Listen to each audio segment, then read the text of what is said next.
இந்த பைரவ எந்திரம் பஞ்சபூத தத்துவங்களை சேர்த்துருக்கோம். ரெண்டும் சேர்த்து வைப்பாங்க. காலபைரவ எந்திரம் ஒண்ணு வைப்பாங்க, பஞ்சபட்சி எந்திரம் ஒண்ணு வைப்பாங்க, அப்புறமா ஒரு கால எந்திரம் ஒண்ணு வைப்பாங்க சில இடங்கள்ல. இந்த 3 எந்திரங்களினுடைய தன்மைகள் என்னன்னா, உங்களை சமநிலையில் நிறுத்தும். உங்களுடைய மனது சமநிலையில நிறுத்தும். அலைபாய விடாது. சரண்டராக சொல்லும். யாருக்கிட்ட நீங்க சரண்டர் ஆகும்? உங்களுடைய அர்ப்பணிப்பு தன்மை மேம்படும். உங்களுடைய அகங்காரம் அழிகிற பொழுது இயல்பாவே உங்களுக்குள் பிறக்கக்கூடிய அந்த சரண்டரிங், தன்னை ஒப்புவித்தல் தன்மையில நீங்கள் இறைவனிடத்தில், பிரபஞ்சத்தில், பிரபஞ்ச சக்தியோடு உங்களுக்கு இணையக்கூடிய ஒரு வாய்ப்பை அந்த எந்திரத்தினுடைய அதிர்வுகள் ஏற்படுத்தி கொடுக்கும். விளக்கு போட சொல்லக்கூடிய தன்மை என்னன்னா, அந்த இடம் வெப்பமாக இருக்கணும். பைரவரினுடைய இருக்கக்கூடிய இடம் வெப்பமாக இருக்கணும். இருக்கிற பொழுதுதான் அங்கு வைத்திருக்கக்கூடிய அந்த எந்திரத்தினுடைய நிலைப்பாடோ அல்லது அங்கு வைத்திருக்கக்கூடிய அங்கு அவங்க உச்சரிக்கக்கூடிய எல்லா விதமான மந்திரத்தன்மைகளினுடைய அந்த கலவையான பிராணன் அங்கு ஈஸியா உங்களுக்குள்ள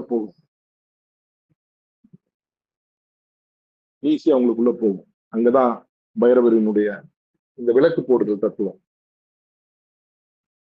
இது தேங்காயில போடுறது, பூசணிக்காயில போடுறது, பச்சரிசி வச்சு போடுறது, வாழையில வச்சு போடுறது, இதெல்லாம் ஒவ்வொரு தத்துவார்த்தங்கள் தான்.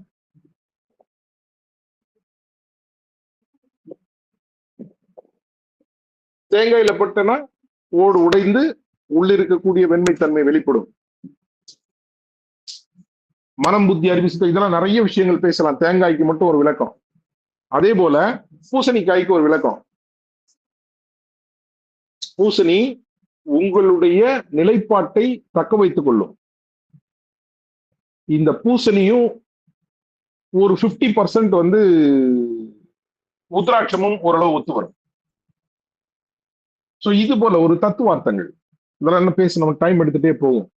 சோ ஆக இதனுடைய நிலைப்பாடுகள்ல தான் இந்த அஷ்டமி திதிக்கு காலபைரவரினுடைய வழிபாடு.